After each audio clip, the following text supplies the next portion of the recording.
helping us talk things through with Uncle Ip. Good thing you were able to pick up on what we were putting down.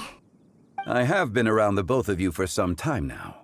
You could say I have a certain level of expertise in that regard. As for my role in the conversation, think nothing of it.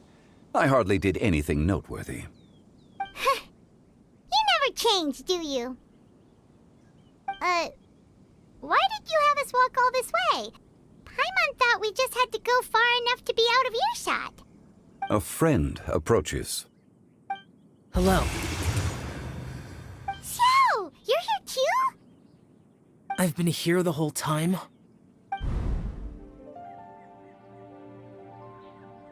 A ghostly kite. Could that elusive Director Hu be coming to Wangshu Inn once again? What is she doing here? I suppose it matters not.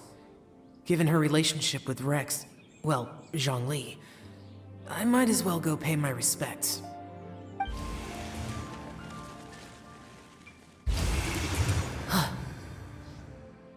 It's you! I thought you were Director Hu.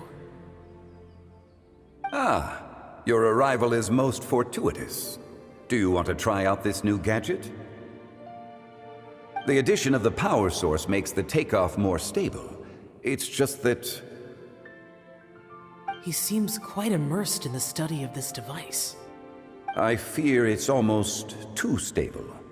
It completely negates the pleasure of seeing one's kite sway with the wind. It's a bit of a shame. In truth, I'm here because Director Hu dispatched me to purchase some items in preparation for Lantern Rite. I see. Much like she does every year. Much like she'll do next year, I would imagine.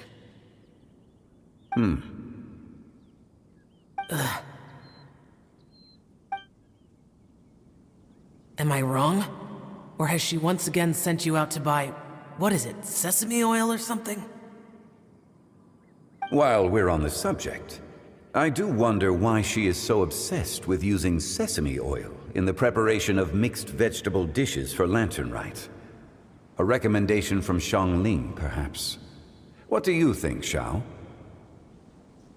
I've only met Director Hu a few times. I'm hardly the best person to ask. Ah, and is that not a sign that you should visit Wangsheng Funeral Parlor more often? It wouldn't hurt to grace the parlor with your presence now and again, when you are otherwise unoccupied. This one here is a traditional kite, one without any equipped mechanical device. Director Hu tasked me with studying the differences between the two to determine which one is of greater merit. Many hands make light work. Perhaps you could test out the other kite for me? All right.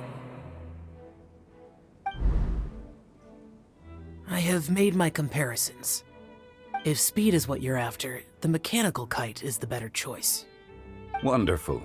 I shall pass that information along to Director Hu. I'll leave these two kites with you. Perhaps you can find a few friends with which to partake in the activity. You might find it to be an enjoyable use of your time. Oh, wait. Who enjoys kite flying? Well, I would imagine someone of your talent and wisdom is more than capable of finding out. So, you were testing out the kites for Hu Tao and even roped Xiao into doing it for you? Paimon didn't ask earlier because the situation was, awkward. I would hardly say I roped Xiao into anything. I simply sought the help of a friend. Besides, we did the testing together. Seems like our pool of competitors is growing. Do you like kite flying, Xiao? I suppose I neither like nor dislike it.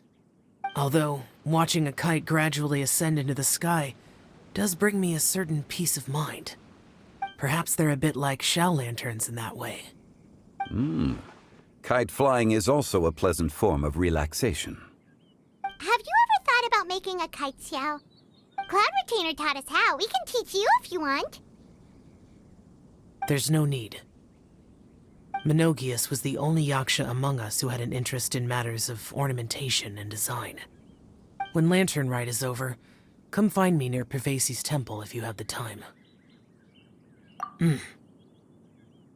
It's getting late. I should go inform Director Hu of our findings. How's she been, by the way? Be sure to say hi to her for us.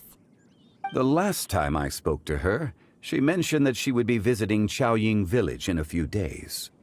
If you have the time, perhaps you could also make the trip. If you happen to run into her, you can pass along your regards in person. We'll keep that in mind. Take care, Zhongli. See you later. See you next time.